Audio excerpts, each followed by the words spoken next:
Dear Lord, thank you for the opportunity that we all have going forward. And let this podcast be one of the most beautiful, sincere things that the four of us, well, three of us right now, have ever created. Amen. Amen. All right. Hey guys, welcome to the Steel City Roundtable. Glad to have you back again. As always, I have to start by introducing my beautiful host, Kels. I'm so pretty. Yes, I am. Hi, guys. Yeah, I'm already tired of this show. So, one of my friends, our friend, who we've been friends with for a very long time, has finally made his way back to his home. Yes. Back to the Steel City Roundtable. So, the gentleman that I'm going to introduce next to you, his name is Finn, and he was one of the co-creators of this idea. I will never say that again because it's my idea. But he had all the conversations with me and dealt with my manic behavior. Yeah, he did that the last time. He dealt with all my manic behaviors, getting his things going. So, Finn, why don't you tell everybody a little bit about yourself? Well, guys, hi. Hi. How's everyone doing? I'm Finn, and, it's been a journey for myself, just like Mark said. We started all this back in October. October, yeah. Yeah, and you just hit your 1 year. Yes, sir. Last week. Round of applause because I wasn't here to celebrate that. Everybody out there is going to get tired of hearing You know? it. But yeah, look, still sober, bitches. Yeah. I was too Right. busy being on a beach last week, so. Yeah, well, whatever. We all have our important things, and Yeah. you know. Yeah, see, Kelly is more important to me than a beach. I mean, white sand and blue water. I mean, can't really. Yeah. Meanwhile, the only thing he did is fucking sat there and polished his bike for 6 days. looks so also, pretty. And also, he took feet pictures. And, Okay, let's get back. Ew. We're already off. I- Okay, I we're love gonna my feet pictures. we're gonna Let's leave just- Kenny some of his manhood here intact. So no, but no, seriously, bro. I've known you for over 20 years, and we met at one of my first trucking jobs, and I've known you since you were a 20-year-old punk. So tell everybody a little bit about your journey from where you were and where you are now. Yeah, definitely a 20-year-old punk, Oh God, I hate Just like every 20-year-old punk, we have no clue what we want, right? None at all. No direction, Society doesn't really give us the best of choices to pick from. nah, man, it's the best of the worst. You're right. And I just looked at it like, hey, I'm going to drive a truck, make some money at it. 20 years later, here we are, You're making some money at it now. You and I, man, we're both crawled and climbed and 14-hour days at 70 hours a week. My path was a little different, right? Like I went from trucking to police work to alcoholism to depression back to trucking. Yeah, we call that being fickle. I'm pretty sure that's the right word. Or to dumb. describe that. Or dumb, really, honestly. I'm gonna have to go with them. Just gonna say. Right, And just right. for the record, at 20, I did have a direction because my stupid ass got pregnant. Remember?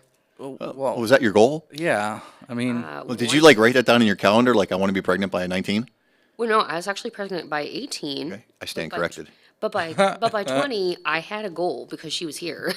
I mean, you didn't have a goal. You had a job. I did. You had a job. right. And you did very well at it. So, oh, yeah, by the way, happy Mother's Day to all the mothers out there. Yes. Yes, I almost forgot. Thank you to the moms, grandmoms, everybody out there. Everything you've done, you have had an infinite amount of input in my life from my mother, but I'm sure everybody out there is glad to be able to celebrate Mother's Well Day. said. Well said. We wouldn't be here. None of us.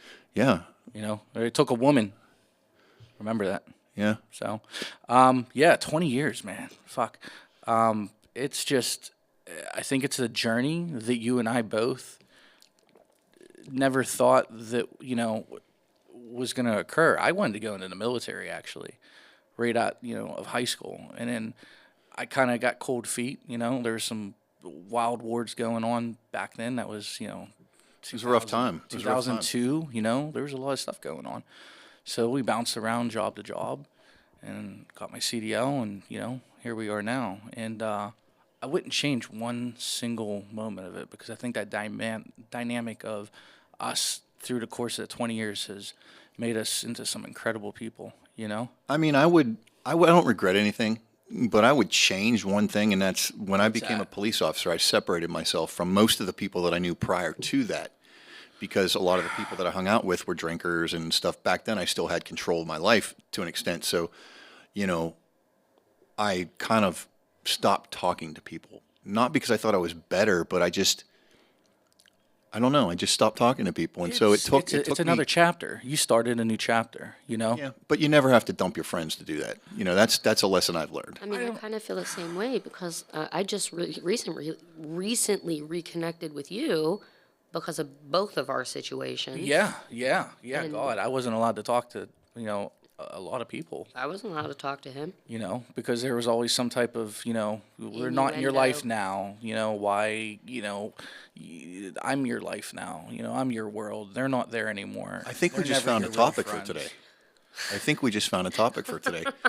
Yeah. Because we never come in here with a topic. We just go off the cuff. So what about dynamics of relationships and how they can affect your other relationships? Sure. Like controlling people or, just unwritten rules. You can't talk to this person. You can't talk to that person and see where this goes. I mean, I have a perfect example. My bestie, Chrissy.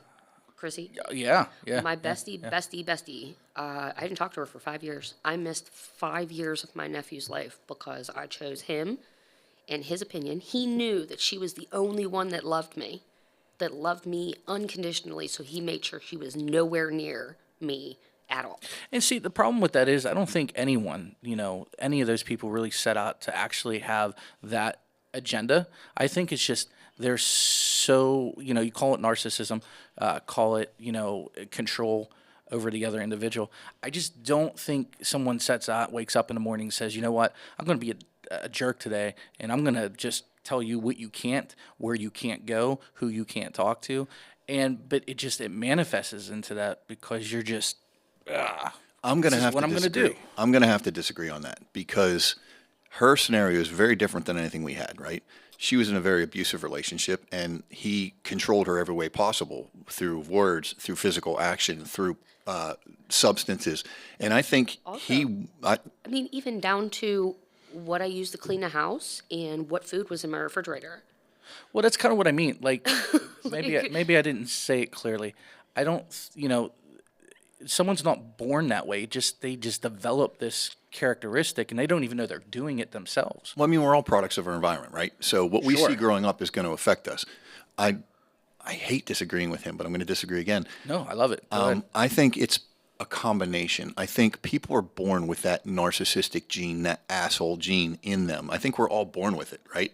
I think it's in there for everybody. Like, we're all born with the gene for depression. We're all born with the gene for anxiety. We're all born for a gene for PTSD. The difference is that as life goes on and as we develop as human beings, the daily and weekly and yearly and monthly inputs that we're around shape that. Sure. So it could suppress that. Like if you have a great parent, they tell you, hey, quit being an asshole, and you listen.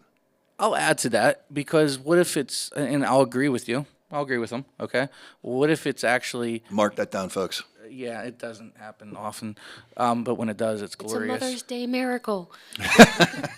What if you said that they're born with it, What if the idea of it just comes from the development of it, and they just think, okay, well, this is my personality now. And they don't even acknowledge it until you get to that point of, the damage it does to another person. Well, in this specific person,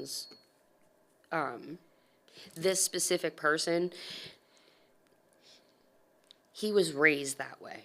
He was raised to So it's learned behavior. It's absolutely learned What behavior. problem would happen to him or anyone in that situation for them to develop this type of, Well, we can choices? we can spin this back into our favorite topic, right? Addiction, recovery, substance abuse, alcoholism, because everything, so when we're born, right, we don't have these behaviors, right? No. We're like a ball of clay. Yep. Everything's tactile. Everything's Fresh canvas. Everything's through Blank. our senses, right? We look because we can't talk. Yep. So we learn through hearing, touching, smelling. You touch the stove, you burn your hand, you don't touch the stove again. Right. So we learn these things, and as we get older, our brain starts to get involved. It starts to remember things. It starts to attach behaviors with emotions, and then we start to get these patterns. And they only call them patterns when they're bad, right? Right. They call them habits, or they call them processes You're a when sponge. it's good. You're sponging up. But they call it a pattern when it's bad. Mm-hmm. So we build these negative patterns, through the interactions we have. So, like, for example, drinking. I started drinking when I was 17, I dated a girl. She gave me a beer. I liked it. I started drinking. So then I started drinking more. Started drinking more. Then it became every weekend. Then it became every day because it became a behavior that I learned. Sure. So I would have an emotion attached to that. I would be depressed. I would drink. I would feel better. I would be angry. I would drink. I would feel better. I was sad. I would drink. I would feel better. So I think, at the end of the day, when you slice it up, just talking about narcissism, I would say that it is a combination of learned behaviors and a combination of predisposition. You're predisposed to be that kind of person. Yeah. Like I think the alcoholic gene is in everybody. I believe that too. I just think, until a series of events pushes you down that path, it doesn't activate. My mother, being at Mother's Day, and, she was adopted, okay? She came from a really rough background and a family of 6 brothers and 3 sisters. Big family.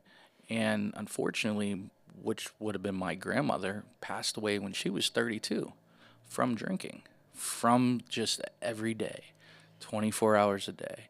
This habit that just never stopped. And it gets reinforced through life, because, like I said, these patterns become learned. So, one of the big things that they teach people that are in recovery, I've talked about it before, is cognitive behavioral therapy, right? It's something where you have this pattern that you've developed over time through your inputs, through your experiences, and through your training.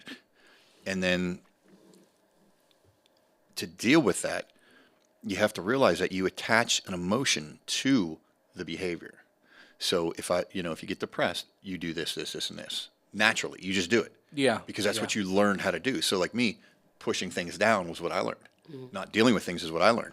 I didn't learn to be a narcissist. I'm just an asshole by nature because I'm a cocky prick half the time. That's just who I am. Nobody here's going to disagree with that. Yeah, but I think with that narcissism, because No comment. yeah, I think in your case especially, that person was just born that way, and he was exposed to that, and that just became him. You said something interesting. I want to go back. Okay.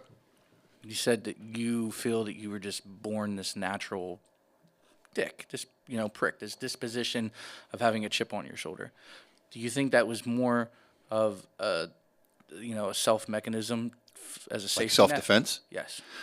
Yeah, I mean, I didn't have the greatest childhood. We've talked about it. My mom was, she was an amazing mother when she was balanced, but when she was unbalanced, she wasn't. She was manipulative. She was, calculated. She did things for a reason, and she would hurt us. She would turn us against each other and shit like that. So, at a young age, I realized that I had to stand up for myself because I was my only advocate. My stepfather tried, but, he's raising 2 kids that aren't his, 2 kids that are his, with a woman that I believe was undiagnosed bipolar. So he's just trying to keep that family together, because he loves my mother. He's trying to keep us all together. So As he's a the man, you'll peacekeeper. do anything. He's the peacekeeper. He was going to do whatever it took to make things work. So I learned at a young age that I had to defend myself. And I think, like I said, this is just my opinion, everybody has that gene in them that they can be an asshole or they can be the nicest person on the planet. I became self-righteous, selfish, defensive, because that's what I saw in the home. That's what I was exposed to every day. So that just carried with me because nobody ever corrected that behavior. See, I can't say these things. Like my parents, Ken, whatever, whatever you want to be called. Finn. Finn. Shirley. Finn will work. Shirley works. I like Mabel. Mabel, okay. Mabel. He knows my parents. He knows them. My parents are good people. They Yeah, drink. they're I had a great childhood. Yeah, but you're nothing like me, except for the addiction aspect. We are completely different people. Like you are a kind person at heart. I am learning to be that way, You're doing a because good job. because I had a series of events that caused me to make a change, but the change was started from the outside. Yeah, well, the only reason I bring that up is because I didn't have that learned behavior. Yeah. Like my parents they didn't drink all like that when we were young. I never even heard the F word until I started going to Really? school. My parents, no F word. No. Did not know that. They did not cuss in the house. And these people let you and I in a bedroom with the door closed? What? He was the only guy allowed in my bedroom. Oh, wait. I had a teenager. Wait, let's go back to this. Yes. I'm curious. Oh, boy. Okay, sidetrack. I'm curious. You two in a bedroom with a locked door? Not locked. Not it locked. Closed. Yeah. It's my BFF here. Yeah, I mean, were you guys playing softball? we were not. We ready? I'm going to be honest. Did you get to first base? We were writing poetry and writing songs. And writing songs. I was that's a what we writer. Yeah, I was really into. Weren't you a musician also? Yeah, yeah. I've been in the world's largest orchestra in '98. Yeah, I didn't learn that until this year. Yeah, I didn't know that part of you until this year. yeah. I read both bass and treble clef. I've pretty much played every instrument except for piano and strings. I mean, I don't probably have the lip armature anymore to pick up a trumpet or a baritone. Yeah, no. I mean, it's been years, but I could, give me a week and I'd be right back. What in about the the saddle. skin flute? Yes, I can play the skin flute. We all know this. Yeah, that was a given. Me Come too. on, really? I'll I own love that. this. No, but yeah, my parents loved him. And I mean, what's not to love though? You know what I mean? It He's was a good dude. respectful. I was. he was always respectful. My mom always said, "He's such a nice boy. He's such a nice boy," and I'd be like, "Mom, Kenny's coming over. We're going upstairs." She's like, "Okay." And I'm like, "I'm closing the door," and she's like, "Okay." Yeah, that didn't happen in my household. There was no Mark in a room with a girl. Right, but in the same token, though, that would probably be the same case for me too. But whatever the connection was that put her and I together, we have never crossed that line. Ever. I mean, we hug each other, we love each other, but I would fucking hurt someone if they ever put her in a bad position out of brotherly love. I could never imagine ever taking it across that line to be intimate or anything. Never. In almost 30 years Almost now. 30 years. I mean, It's something natural that just never happened. We were just, he's my brother. Yeah. I mean, He's my I brother. said it to you on the last episode. Like, no bullshit. Like, you're the first female friend I've ever had. Like, Cool. true. Like you and Dawn from last episode. Like, you are my female friends. I've never had female friends because I was never taught like how not to try to get in a woman's pants. You know what I mean? Like, that was always my goal. I was a selfish person, I'm not proud of it, but that was my goal. Like, I couldn't be friends with people I broke up with. I wasn't friends with women because I just don't know why, but it never happened until I hit, 49 years old. I think, and I'm almost positive, in January we had a conversation and we were talking back and forth and back and forth and back and forth, and you said something about not being in a relationship but wanting to be in a relationship, and that you weren't ready for it, and you were like, "And just so you know, no sex." And I was like, "Bro, I don't even like you." Yeah, that's the selfish prick in me. Like, I just assumed, hey, listen, what the hell? Ladies and gentlemen, this is as raw as it's going to get. Yeah, I mean, I just assumed, hey, she's a chick, she's alive, she's breathing, she wants me. Yeah, But that again was another self-defense mechanism for me. Like, I was so unsure of myself growing up that, like, I built this world around myself where I just had this little island I lived on, and it was just me. It was like, every woman wants me, I'm cool. Then I had to tell myself these things every day. Otherwise, I would be the shy little kid that I grew up being. It's crazy how you change over time. Because now, like, granted, being sober has literally flipped the switch for me and completely rewired the way I think. But yeah, like, I'm not proud of who I was by any means. Somebody we both like, that I'm not going to mention who they are, told me today that you and me are the same person, and the guy that I'm seeing, Yeah, I think we in should them, fix that. the guy that I'm seeing and that person are the same people. And she was like, they were like, "You guys are just meant to be friends." Yeah, I mean, Do you want to fix that? I mean, let's not go any further. That little high pitch. no, it's nothing to do with the mics. That was something completely different. Oh, okay. Yeah, it just happened. Sorry, we have technical difficulties like every episode, so we just assume something's going to go wrong. Yeah. I mean, when I'm running the show, shit always goes wrong. True. You know what I want to say? Like, I think a lot of the times that you and I spent time together, I was running. We were talking about our childhood. I was always on the go. I was never in the house because there was, so much animosity between my stepdad and I, it was an escape for me for you and I to just, alleviate some of the stress and tension. Oh yeah, we'd run the And streets together. yeah, literally. I mean, from, sun up to sundown. And I think that was for the longest time, a big escape because I was so, controlled, and I was at times, just hated being in an environment that came out of that house. It was just, it's again, back to narcissism, my stepfather and my mother, they clashed, and, you have my two sisters. Well, yeah, two, eventually the second one came, but, they both got to experience it. But at that point, I was, close to 16, 17 on my way out the door, and here they're still 5 and 12, and they're stuck in this environment, and I can't do anything. And I mean, there's been times where, when we were younger, my stepfather and I would get into it so bad, CYS was called. Him and I went after each other with baseball bats. It was very toxic. It was very not safe, a lot of times I wondered if, maybe CYS would have taken me away, And this whole time, while this is going on, I have a whole nother family. Sisters, biological father, stepmother, 10 minutes across the bridge that I have not been around since I was 2.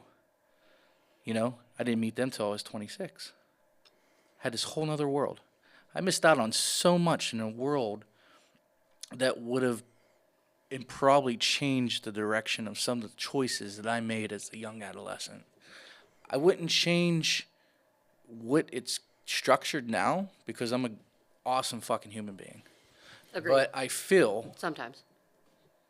Mark, chime in. I saw the look. That's all they need. They know what I'm saying. Yeah, right, exactly. Any of the 18 people that are watching right now saw exactly what I was doing. Yeah, they see the look that he was putting down. Mm-hmm. As an adolescent, we carry over so many hurtful things into our adulthood that we mask, bury, and put in Pandora's box and never want to speak of them again because we think that that's the best solution. But what I've learned now at 40, that it's actually the worst possible thing that any of us can do, especially me.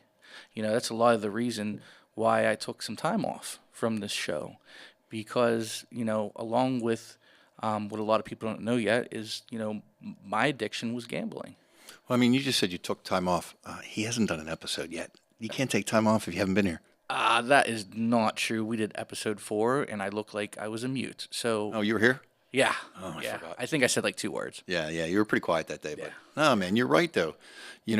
I think I have a lot of off the wall opinions, and I have a lot of opinions about everything. But I think that there's 2 types of people. I think you either inherently or have the ability to deal with, process, and resolve issues. And then there's people like me that as a kid, I just wasn't good at it. And then I just learned how to not do it and not process things and not deal with them and just stuff them away. That's just me. That's my opinion on it. But they manifest into anger. Well, why do you think I spent the last how many years drinking my face off?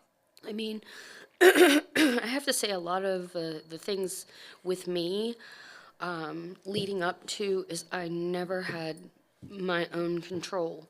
I had siblings, and I had to take care of them.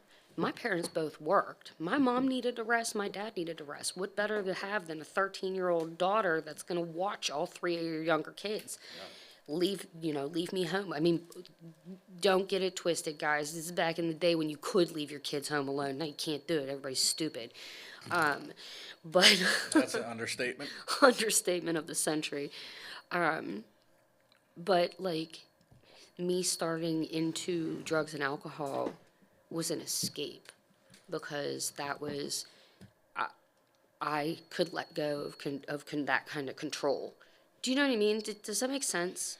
It does, but that's what I started to kind of segue into what my addiction was. I didn't have the issue with the drugs or alcohol. I found the release of those pains through gambling. It was a high for me. It took a I was removed from reality, and and when I say gambling, I mean I started when I was 9 years old, 10 in the 10, just rolling dice. Thought rolling dice was the best game in the world. Playing fantasy football. Then it morphed into learning how to play blackjack. And it morphed into learning how to play Texas Hold'em. Oh, dear God. Once I learned that game, I was reading every Doyle Bronson book, which was Doyle Bronson, if you don't know, is the world famous poker player. And I was just infatuated with this fucking game. Everything about it, because it wasn't about playing the cards. It wasn't about the money. It was about eyeing up with another person sitting across from me and just getting inside their head. Well, you had that endorphin rush, and you had that And adrenaline. that release from that, yeah. I mean, that's what addiction is. Yeah, I mean, that's that's exactly what it it is. doesn't matter if it's gambling, if it's Legos, Yep. if it's Matchbox cars. Most of you don't know what those are. Those were back in like the 70s. But like, it doesn't matter what it is. Addiction is the same thing across the board. It has the same effect. Yes. It's that release of endorphin. It's that high, that rush that you get Yeah, the that just dopamine. takes you away for that split second I or believe that that's the 10 word. minutes. The dopamine. Dopamine, yeah. Yeah. And it's so, I try so hard to gauge where the other side of that comes from, because all three addictions are so different, but at the same time, so much alike. Yeah, I mean, addiction is addiction. It's a disease. I don't care what it is. It's still a disease no matter what your addiction is. And I have to give you like a ton of fucking applause because you quit on your own. What, 14 months or something like that since you Yeah, gambled? actually, today is let's see, March 12th, April, May. So we're at 14 months today. Good for you, Boom. man. Look Good at for this, you. dude. How much money have you saved not doing that? Easily, in a course of that time frame, maybe 20,000. I mean, that's nice to not be throwing that money at the door. I saved about 15, 20 not drinking this year. Yeah. Considering I went 6 months at 37,000, I think it was 38,000. I'm a horrible gambler, right? Like, I can play Texas Hold'em, but I remember calling you. I was playing online.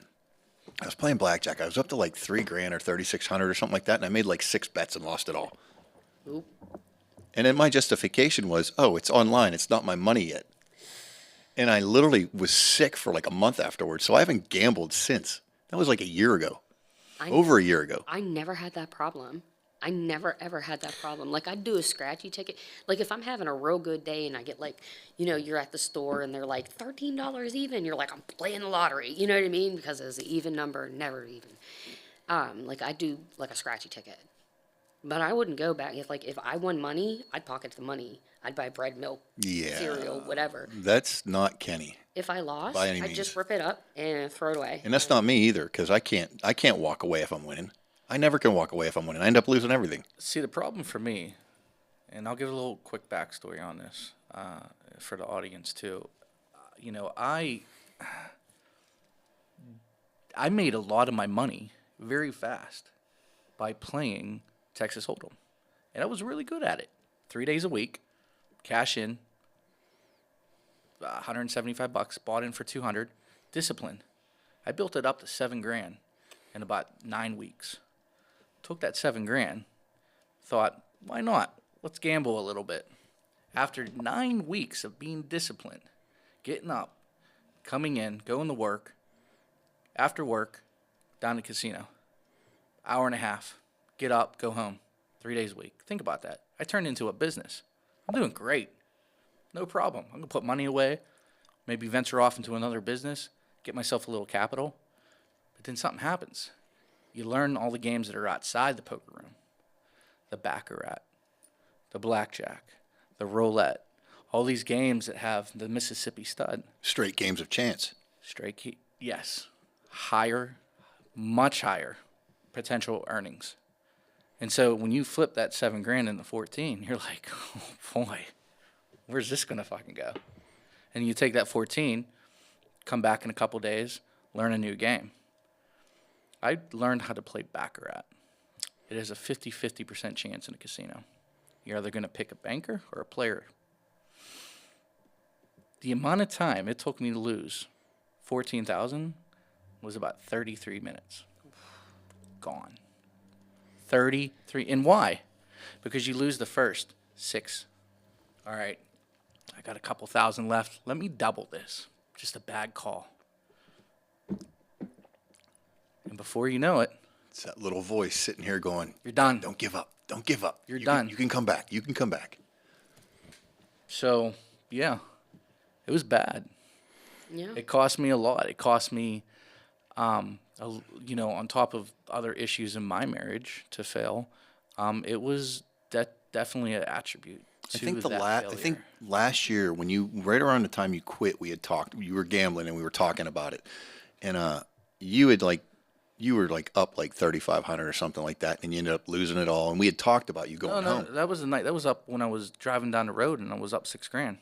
Yeah, and then It got that bad where I was live on, the phone, and I would be in the tractor trailer at the time, and I'm gambling, just day driving, delivering freight, playing slots.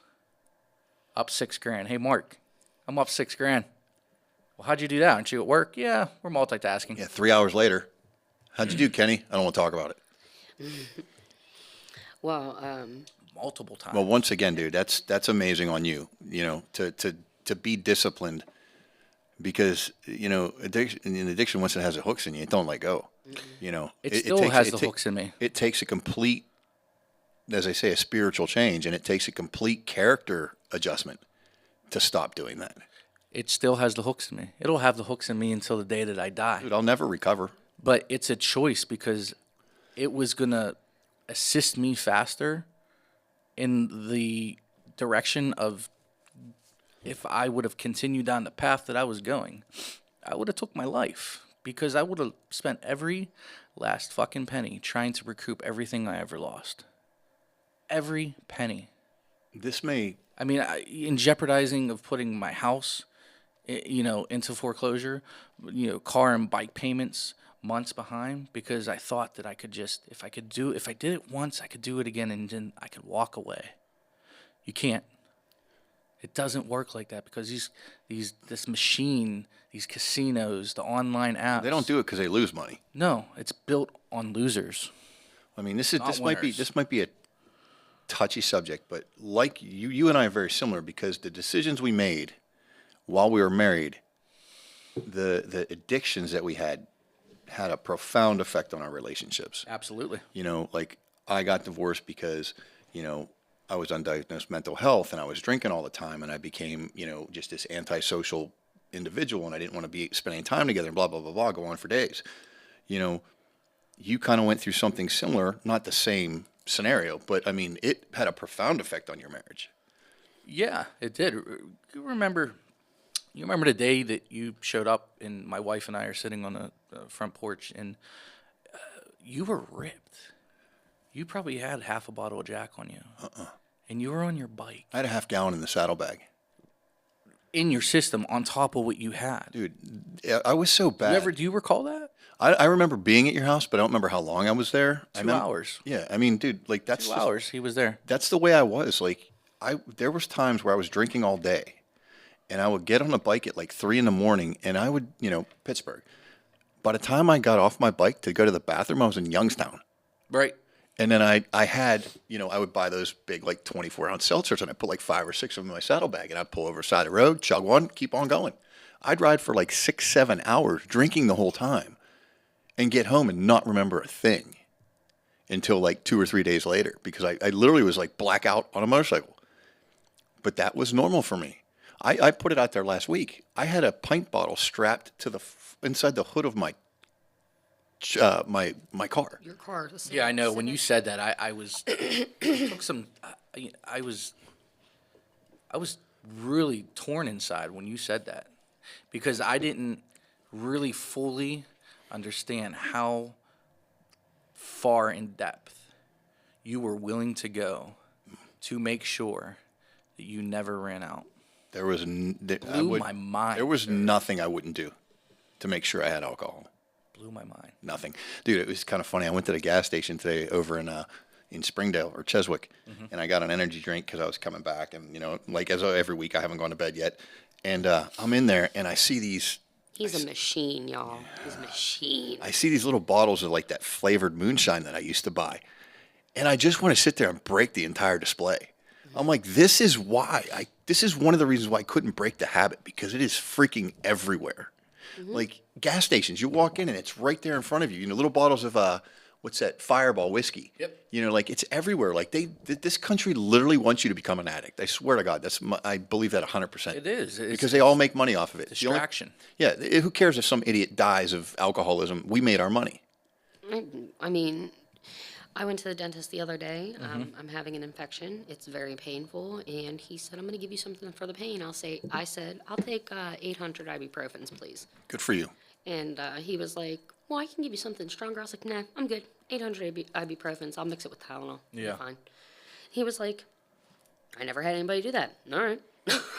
Because everybody's going to take the pill. Everybody's going to take it.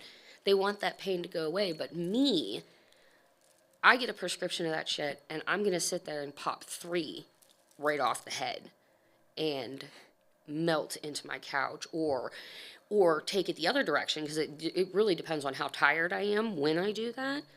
I'll take it in the other direction, and then I'll start cleaning and cleaning and cleaning. And before I know it, it's 2 o'clock in the morning. I got to work in 4 hours. Like, that's the type of things that I used to do. You said something interesting. You said that you would take the 3 and you would just fade away into the couch. But then you had a different reaction if you took something different, or you had a reaction where it could have been fading into the couch, or it could have been cleaning for 6 hours in one spot. It honestly depended on my mood, to be perfectly honest. Like, it took every pain away. So, like, if I was tired, I would just sink into the couch and just let the waves, like, because you can feel it, like I could feel it, but you could feel just waves of the drug in your system. But if it was like 9 o'clock in the morning and I just got some pills, Yeah. I'm going to pop 3 of them. I'm going to go home, do my dishes, 12 loads of laundry, like run all over my house until I'm exhausted, but I'm not feeling the pain. Like, when you're doing laundry a lot, you have like lower back pain or shoulder pain from lifting and folding and folding. I wouldn't have it because I was so doped up. Like, and then the next day, you're in horrible pain. So you pop 3 more, or 4 more, or 5 more. Like, you know what I mean? Like, every day the pain got worse. And every day it was a little more. And then when it wasn't enough, it was, let's add something. It's Saturday. Let's go drinking. 6-pack, 3 pills. Puking in my driveway. But I'm high, So... Well, let's bring this around here. So, we all battled our addiction. So now that we're all not in addiction actively, what are your relationships like? Like, what are your friendships like? What are your relationships with your family? Like, what are they like? That just made me so happy. That's a good question. I thought so. I'm going to be a little torn. You guys are going to think I'm... I lost a lot of people that I thought were my friends. I lost a lot of people that I hung out with while I was playing cards and going to house events, playing cards all day on Sunday and having a brunch. And at any given time, there was $15,000 on the table just floating around in a circle. I lost all those people. Once I took a step back and realized the direction I wanted to take my life, people would call me and say, "Hey, Ken, where you at? What's going on? Let's play some cards." No, man, I stopped. Oh, well, that won't last for long. We'll try back in a little bit. That's not a real friend. Well, I mean, not. this question really is kind of for you because you've been gone for a while. You've been taking your little hiatus and doing what you have to do to get yourself right. So, I mean, I know our friendship struggled for a little bit. Yeah. Because you had to deal with the stuff that you had to deal with, and I was pushing to do this, get this thing running, and you had to take time. So, I mean, the transition from losing your friends or the acquaintances in your life into where you are now, like after being able to appreciate being out of addiction and appreciate that your mental health is coming around and appreciating that your life is getting better. Like, how are things going, like in general, with your relationships? They're going great. You know, I've finally been able to, you know, everyone, you know, doesn't know the idea or the feelings, really, not so much the idea, the feelings that come with being afraid to hurt people and not meaning to hurt them, and the isolation that comes with it. I fought with you up and down I remember. about I'm not isolating. Just back off. Let me take care of me. Yep. Okay? Stop putting your bullshit on me. Let me take care of me because I don't know any other way. And that was the worst thing I possibly could have done because at the same token, I had to do it that way, but I didn't need to be so goddamn mean about it because the people, meaning you two and a couple other people that were in my corner, I was so far just down trying to balancing out, you know, being supportive of your sobriety and, you know, issues within my family and issues within life, my own health issues. You know, that was part of my addiction too. I didn't go to the drugs or alcohol. I went to the gambling to release all those stresses. And because now I'm not gambling, I had to find a new way and reinvent myself to learn how to, you know, Survive. release, not survive, release those emotions properly without hurting anyone else. Welcome to the world of recovery, my friend. Yes. You know, right. that's what it is. That's what it is. exactly It's what it teaching is. yourself how to be a new person. And you know, all those times that you were being mean and all that. And we talked about it all the time. Did you notice that we never stopped calling you? No, you didn't. You guys were trying. I mean, at one point, you had to tell Mark, say, back off, let him be, because you knew how I operated. Yeah, I did. And, know? but that never stopped me from calling you. I would always come back and I'd be like, "What are you doing?" How many times I come over the house and we just watch movies. Just be there with each other. We didn't even talk. We watched a movie, you know? Your dog would sit on me even though he's like 300 pounds. I had to learn, and I had the acceptance thing from recovery. It's like, I can't make him see what I'm seeing, right? Like, I can't convince him that what I'm saying may help him, you know, in some way, shape, or form. He had to come about it on his own, in his own time, you know, and that's one of the hardest things, you know, when you're in recovery and you're trying to help friends of yours, is like, sometimes we become overbearing. Sometimes we become preachers and righteous instead of just being like, all right, fuck it, man. Let me know when you need me. And that's literally what has to happen. You know, when you're trying to help somebody in addiction, you just got to let them go. You got to let them know you're there. You got to let them know you will always be there. And hey, I'm a phone call away. Use me when you need me, bro. You know, and he did. He came around, and we've had some really good conversations in the last week, you know, where he's like, you know, we both made apologies and we both talked about it. And, you know, I'm happy to see you where you're at right now, because before, I'm not going to bullshit you. Before, I didn't want you to come on because you were just so down. Before, I didn't want to be on it. I didn't want to be a part of this anymore. I remember. Because I was so overwhelmed with thinking that it was my responsibility to be such a good friend for you guys, to help you in your journeys, thinking that I got this shit. I'm fucking Superman. I can do everything. And for a while, I was. And I did. Until I realized I couldn't, because something happens in your mind where you wake up one morning, and we talked about this a million times, that anxiety, that separation. I started to fall into that dark place again. And it grabbed me this fucking time. And it had a really fucking deep hook in me. So what did you do to get out of it? Like, I mean, you don't have to talk about this. No. But I mean, like, want to talk about it. I realized that my own selfishness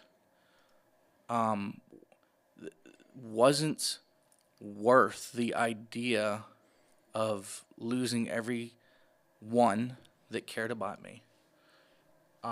You know? So I kept on pushing, I got closer with the idea of being more spiritual. Not religion. Spiritual's good. Not religion at all. I disagree with organized religion, but I do believe in and that's my opinion, but I do and have become closer with the idea of, God and some higher being that gives this release. It's euphoric. When you open up and you really just look in the mirror and say, are you fucking done yet? Been there. Are you fucking done yet? It's Have you had enough? Are you done doing what you're fucking doing to yourself? It's so funny that you said that because me and my sister just had this conversation that there's this woman that we watch on Facebook or whatever, and she calls it mirror work. And in the morning, when I'm putting my makeup on for work, I'm looking in the mirror and I'm like, you're beautiful. You're beautiful. You're amazing. Your makeup's on point. Your teeth look nice today. I like your earrings, bitch. You know what I mean? Like, you're just pumping yourself up. And it's kind of like the same thing. When before I was like, you stupid bitch, why did you do that yesterday? Or why did you say that? Or, you need to be better and you're never going to be better. Like, the shift in appreciating yourself as well helps. Well, going back to what you said, you came to that point, you're like, are you fucking done yet? Like, we all went into survival mode. We all were like, I'm good, I'm okay, I'll survive, I'm fine. Like, we had many conversations where we would sit there and go, like, we're just survivors, man, we're just survivors. And that's what we do. There's no happiness in surviving. That's not living. Surviving is just getting through the day so you can continue the pattern of bullshit. We use the word fine a lot, right? Fine. Fine. You know what the definition of fine is? Mm-hmm. Freaking out, insecure, neurotic, and emotional. Mm-hmm. Okay? No one's ever fine. And everyone, society has placed this idea that it's, from a man's perspective, if you, talk about this stuff, well, you're not a man. You're not this big, strong guy you should be. There's nothing more stronger than a man that can express his feelings and still show strength and care and love for his family and friends. That's what makes a man. Knowing I can't do this all on my own.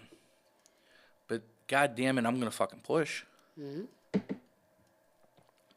I mean, it's, when I went to treatment, I tried to get clean in 2017. And it was that mentality that brought me back into drinking. It was like, okay, I'm good. I did my thing for a little bit. I'm like, I can do this. Uh-huh. I'll make it work, and it didn't work. Nope. Until I had a therapist who dug his feet in and was like, that answer isn't good enough. I want more. And finally started opening up about the shit that was bothering me. And it was completely cathartic. Like, it hurt. I cried, I got angry, but when it was done, the fact that I was finally able to unload the stuff that I had just piled on my shoulders of my own making, nobody caused me to do this. I did it on my own. Mm-hmm. But once I realized that I didn't have to get crushed underneath the weight anymore, like I could just talk about it. Something as easy as just talking about it changed my life forever. I completely agree with that. When I opened up, I think I called you first. And I completely just was like, and just threw up everything. This is what I've been doing. This is what's been happening. This is what I've been taking. This is how it's been going. Right, because 2 days later, we were moving you out of the house. Yep. And as much as I love you with this, everything in I'm this getting world. movers next time. Right. But I also, and that was, believe it or not, and I'm not saying damn you, Kelly, but all that stress that you had, I took that stress trying to alleviate that from you. I know.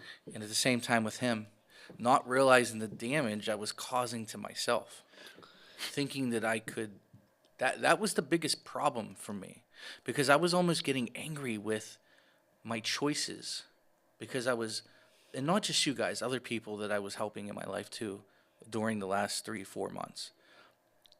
I felt like it made me feel like you're helping everyone else, but who's helping you? Well, I mean, we talked about it, I think it was 2 days ago, maybe, where I was like, listen, man, you aren't responsible for us.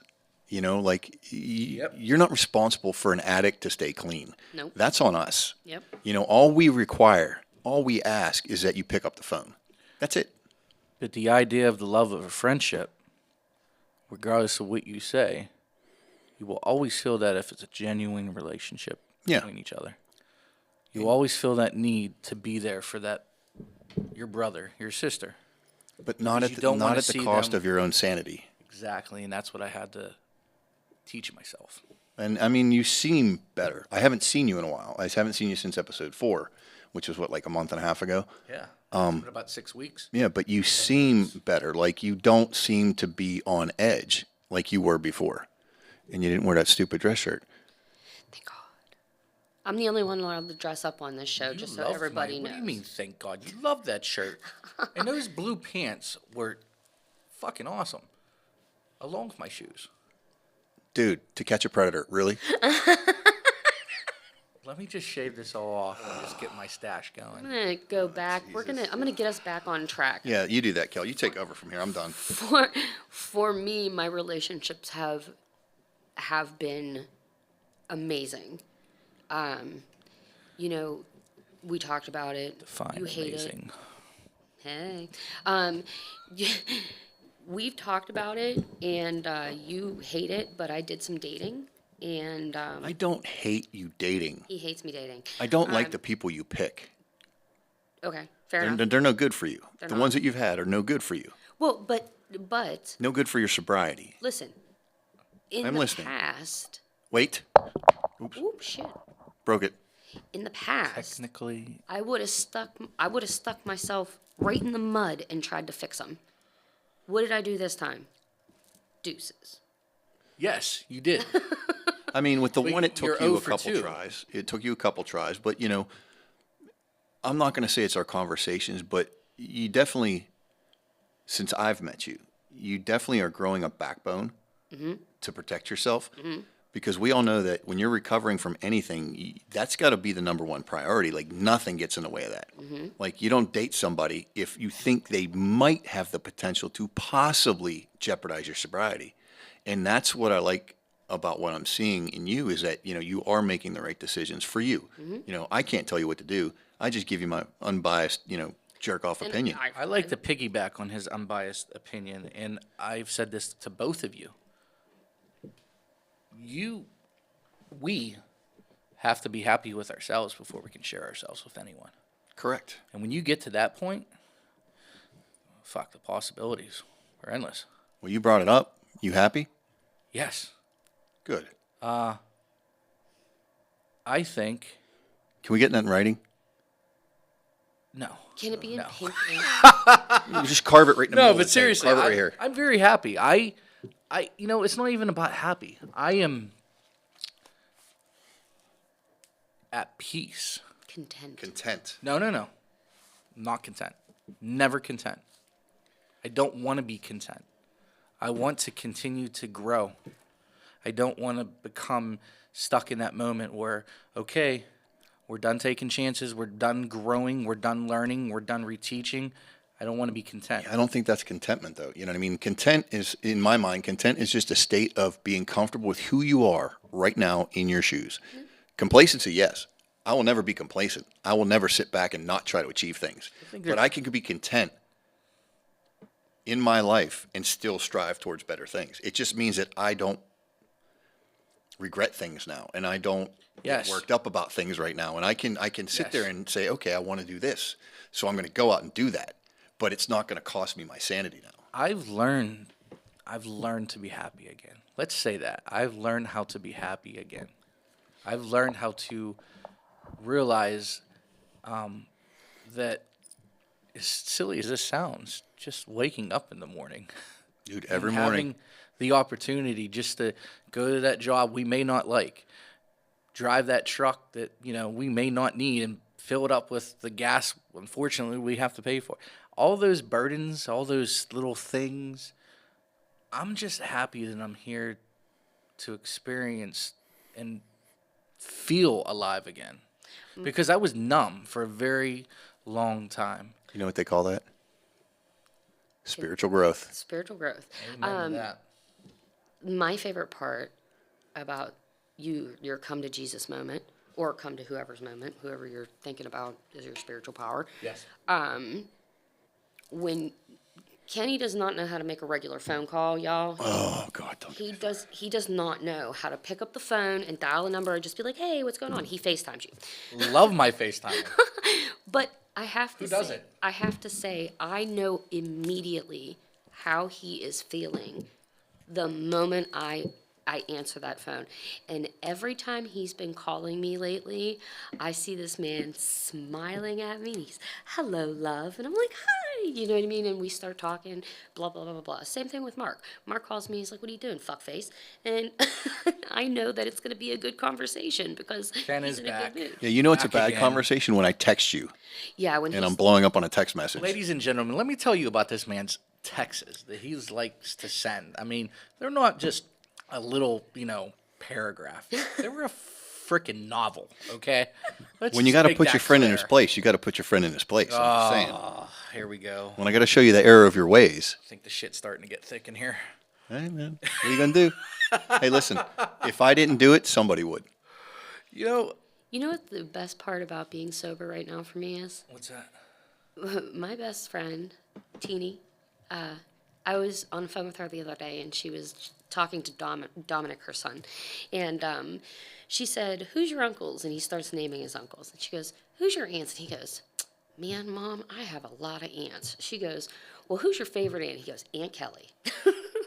And before, he would have never said that. He would have never said that. But, like, I went to his baseball game. I was right up there. I was videotaping. I was screaming at the top of my lungs, "Yes, go!" You know what I mean? Like, ate the hot dog, ate the popcorn and the peanuts and did the thing. And it was so much fun. And if I were still getting high, that would have been torturous for me. I would have been, in my head, I would have been like, when can I leave so that I can do more drugs? And it's so different. I love that about me now, that I want to spend time with the people that I love. So, as a blanket statement, I think we can all agree that our lives have improved immensely since we've started dealing with our shit. Yes. Yes. 100%. It's a good thing. It's a good thing. 100%. I mean, you brought up that idea about the filming schedule, and I mentioned it to her. She's like, "I like getting together every week, And I'm like, "Cool, let's do it every week then, because, everybody can use a week off, right? But you said it best. You said, this is our church. Mm-hmm. And I really like truly believe in that because, we always start off with a topic and we start on it and we always bring it back home. But, we don't have any rules. We just, Well, we do what we do. We do one thing every time that is extremely important, and we all share the wealth, is that we always say a prayer before we start every time. And it's never the same, and it's never like, "Dear God, praise Jesus," unless it's John. Hey, John, we love you, bro. We love you, and we support you in you finding Jesus. I'm not making fun of you, but that is literally how you talk. But, like, I think one time I was like, it was my turn, and I was like, "And thank you, Mark, for making me stew. Thank you, God, for making Mark a good cook because his stew is bomb," or something like that. And it was just like, just one more thing where it's things we're grateful for. Thank God for, us being together. Thank God for us being able to do this. Thank Satan, if we want to say Satan. Next time I'm saying Satan. No, you're not. She's not. I'm not. I don't. That's why I love this ring. Okay, I found this ring in Panama City along with my other ones, but this one really brings it home to me. And this is, for me, this ring, just sums up the choices that I've made in the last 14 months. And, it's a basic serenity prayer. And it's, "God grant me the serenity to accept." The things I cannot change. Come on, guys. The courage to change the things I can, and the wisdom to know the difference. Very good. Yeah, I have it around my neck. Yeah, I've said it about And I have a How's- plate over there that we're going to put up, but it covers Kelly's head, so we can't put it up on Right. the table. Sorry, do you see how I love small I this. am between these two dudes? Like, come on. They're like, Dude, I don't nobody pray. messes with me anymore. I don't pray, but, you know, having a physical reminder. Like for me, Yes. Yes. I have that dog tag, right? Like, Yes. and it's got a personalized inscription on the back. And every morning when I get up, I see it in the mirror, and it just starts my day off. And then I have that plaque that I put up on my wall, that recovery plaque. You know, like seeing those things as I'm walking out the door. Positive affirmations. It's positive affirmations, and it's the fact that, you know, every day we wake up, right? And some days we have a bad feeling, some days we have a good feeling, some days we're like, this sucks. But it's our decision, it's our choice every day, whether to have a good day or a bad day. You know, when you were in your funk, and when I was in mine, we didn't have a choice. Every day was a bad day. But now, like, you wake up, you go, hey, I'm lucky to be alive. I'm lucky to have good people in my life. I'm lucky to have a good job, a nice place to live. You know, my life is good. So now, you know, like earlier today, I was all worked up in here, getting set up, right? I was having a moment, you know, but as soon as the camera went on, it's all gone. Well, also, he was slamming things around a table, and I just walked over and, like, very lightly just put my hand on his back, and he just took a deep breath and started over. Because he knew we were standing there and we're all calm, so we're going to give some of the calm to him. Yeah, I have to add to that. You have really grown in that aspect of not losing your control over, you know, Mark probably 6 weeks ago from the last time that I seen you. Just in the growth in that period of time, you've really been able to slow your thought process down in a situation and really just pick it apart and be more calmer than you have ever, you know, been. And I said that to you when I first saw you, you know, next door, when I first got here. I said, I haven't seen you in 20 years. Look this fresh. That's what happens when you stop drinking. So fresh and so clean. Clean. Yeah. That's what happens when you stop drinking, man. When you exercise that demon out of your fucking brain, that little voice that's always telling you to do the wrong thing. And now that motherfucker's locked in the closet and he ain't coming out, you know? I like to, you know, go back to the original, what started this an hour ago, the question you asked, you know, about our growth and the development of our, you know, the idea of our childhood and that whole experience in our home environment. You know, regardless of all the negative things that occurred in all three of our lives, I think that for whatever reason it, you know, was the people that we have become now. It shows a test of time that through any type of what's the word I'm looking for? Grind, maybe. Maybe. Maybe. Is that the right word I want to say? Maybe. Or maybe more of like a realizing that we never stop learning. The struggle. The struggle. It's the struggle. Plus the development. Yeah, You think know? of this too. The quality of the people we keep around us now is completely different than the quality of the people we were around when we were in the The shit. question you asked me, and you said, I told you, I lost a lot of people that I thought were friends. You know, I was talking to my therapist a while back, Sorry and for that. you know him. He's a great dude. You know him. Oh, I do. And he said, "Do you have any regrets?"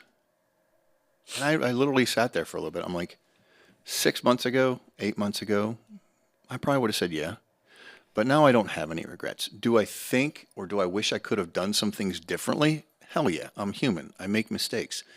But at the end of the day, good or bad, indifferent, I am who I am because of what I did, not despite of the choices I made. Right. So I have to own that no matter what. I have to own that. I have to accept it. I have to make amends for it. You know, I have to be a better human being today than I was yesterday. And tomorrow I have to be a better human being than I am today. You know, and you only do that by sharing with your friends, keeping good people close to you, being honest and self-aware to yourself that you're not hiding things from yourself. Because if you can hide it from yourself, you sure as fuck aren't going to show it to anybody else. Right. Nope. You know, and I think that's what you went through. I think that's what we all went through in our own time. You're just a newbie. You just came into the world of this whole revelation of like, hey, I'm good. I'm like, I have a good life. You know, with all the struggle and stress you've been through the last 2 years, you know, you have a good life.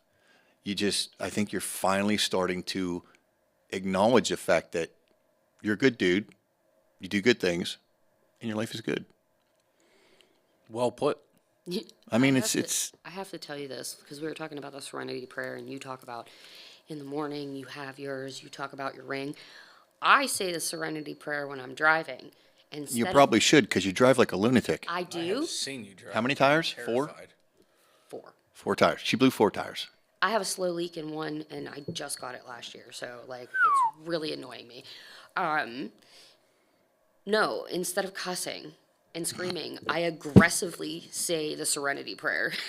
Whatever works, whatever gets you through. To get myself from from yelling at blue hair lady that's driving 5 miles an hour, you know, what is 10 miles an hour under the speed limit. I mean, we all have our thing. Like, I literally have to tell myself to calm down at times. Like, I have to say, stop being manic. Chill out.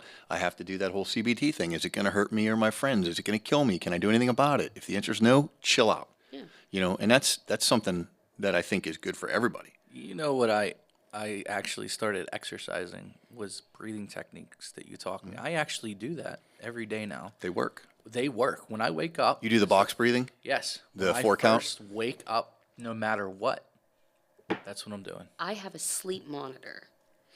And in the sleep monitor, it gives you different noises that you can listen to, you know, that type of stuff. Yeah. It has a whole like section on breathing techniques, and you can get like singing bowls in the background, meditation type things. Maybe you could look into that. Box breathing is awesome, but maybe there's another one that might just Yeah, calm look you up more. Wim Hof breathing if you want to pass out Yeah. and hallucinate. Oh, fascinating. This is the guy that like climbed Mount Everest with no oxygen. Yeah, I'm familiar with who Total you're talking psycho. about. Total Complete. psycho. Yeah, whole nother level Oh, of like adrenaline. Yeah, it's crazy. Yeah, man, it's just life is good. I mean, that's all there is to it. You know. We're talking about sleep techniques. Do you guys ever hear of binaural beats? Yes, from you. Yeah. So binaural beats are frequencies. I think it's like 432 is for like restorative healing, but these are rhythms and noises that are set at a certain hertz level, and each one affects a different part of your brain. So there's ones for sleep, there's one for anxiety, there's one for restorative healing, there's one for acute awareness. You know, so if you go on Spotify and type in binaural beats, there's a ton of them on there, and you can just start listening to them because I listen to them every night when I go to bed. Yeah, they're pretty cool. I listen to ones for sleep, like the one right now I'm listening to is Ocean Waves in Space, Yes. Yes. and I mean literally within like 5 minutes I'm out. Well, see, what's really funny. It's kind of like I Pavloved myself. It gives you 10 minutes of a noise, and then it cuts off. Yeah. Completely cuts off. And I'll tell you what, I listen to Heavy Rain and Thunder for 10 minutes, and you can hear it. You can hear the rain. You can hear the thunder. You can hear the wind. And then it cuts off, and it's completely silent, completely out. Yeah, see, I like the binaural beats because there's one that's 8 hours of sleep, so it runs for 8 hours straight. Oh, okay. So I put it on my There's a TV. couple that are I 10 hook, too. yeah, I hook up to my TV with Bluetooth. I start it when I go to sleep. I just put it at a moderate volume, and literally, it's on when I wake up. But I feel good, like I sleep better. You know, I mean, I don't get a lot of sleep. So this is the new one that this is Ocean Thunderstorms, Waves, Rain, and Thunder for 10 hours. Yeah, The most just like this. so calming. It's like there's all these things Wow. out there that like you Nature don't know about. therapy is just beautiful. Yeah, like, you know, binaural beats and meditation and all these things that I saw, yoga, all these things that I thought were for like 20-year-old hippies, you know, I do now because they help maintain my sanity. You know, and the breathing and I've gotten away from meditation a little bit. I need to get back to that. But the binaural beats, those are the best things when you go to sleep. What's really funny is, yet again, my friend Christine, I've always called her a dirty hippie. Her favorite shoes, and she wore a pair of Birkenstocks, till they fell apart. They were the ugliest damn shoes I'd ever seen in my entire. I made fun of her all the time. She has all natural everything in her house. Organic, all natural everything. Yeah. I'm just now getting into that. I have a Himalayan salt lamp in my room. I mean, you know, like that just, it feels good. I use organic mayonnaise, and I feel better. And I'll tell you what, that mayonnaise is better than Hellmann's, and it's cheaper. To You know- piggyback real quick on Go ahead. what you just said, one of them, the other one that I really enjoy is I just wanted to look it up real quick. It was the 528 hertz, the sleep and DNA repair. Yep. Incredible. And then the today's Piggyback day. word is piggyback. Bouncing ball. You know what? Every week going forward, I'm going to have a unique word, and today's is piggyback. So, to piggyback on what you're saying, I've been paying more attention into some of you were always big on this, and you gave me that keto book to get more and new ideas for new recipes. But I'm really paying attention now to what's in some of these products that we're using every day, because there's a lot of bad stuff. That, I know for me, I'm a big guy now. I never was this big, and the weight's coming off, and I'm becoming more, aware of my health concerns. But some of the stuff that we're eating and how we're meal prepping, it's bad stuff. Mm-hmm. So I think in that I'm journey eating of pizza this- for dinner, just so you know. Well, I mean, that Alfredo I made was pretty yummy, but Yeah, I'm going to have some of that too. yeah. I'm a fat kid today. It's my day off. I'm having garlic parmesan gnocchi. Nookie? You're getting nookie today? Gnocchi. Did you like the gnocchi. Alfredo? Was it good? Yeah, it was good. Yeah. She's like, yeah, it was good. Yeah. I Right. told you that already. I already praised your culinary. Oh, expertise. Kenny reaching for a compliment. I mean, here, great Alfredo, Kenny. I'm so proud of you. That's right. That's what I'm talking Sure. about. That's going to get Respect the edited out. Oh, my God. We make it almost an entire show without something fucking awkward.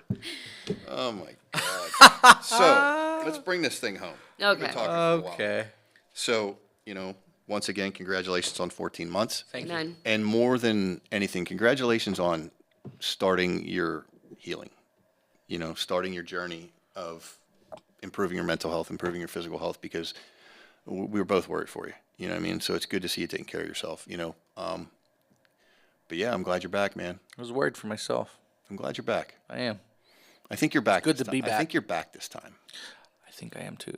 Yeah, I think you are. I think there's I no think more- if we dip back into that hole again, Kenny, I'm gonna come to your house and I'm gonna whoop your ass. Yeah. Well, I mean, you're short enough. I can put a couple, boards outside. You shouldn't be able to get in.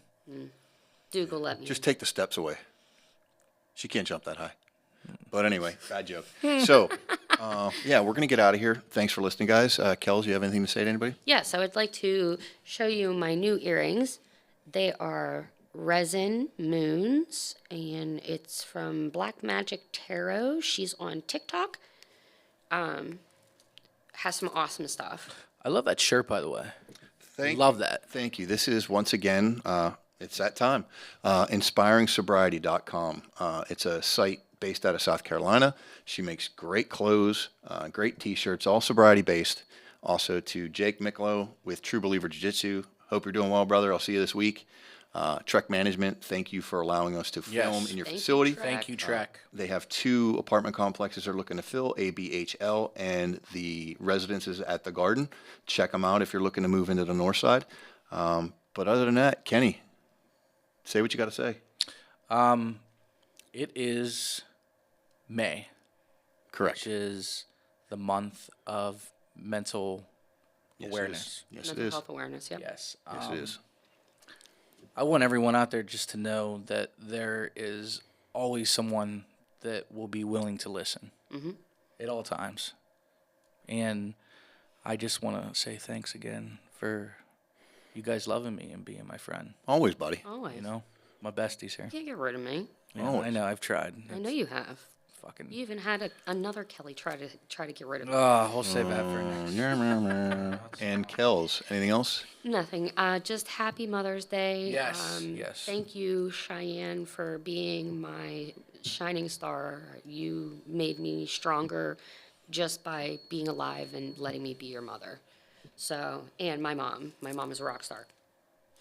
To my sister, Kim, you raised 4 kids.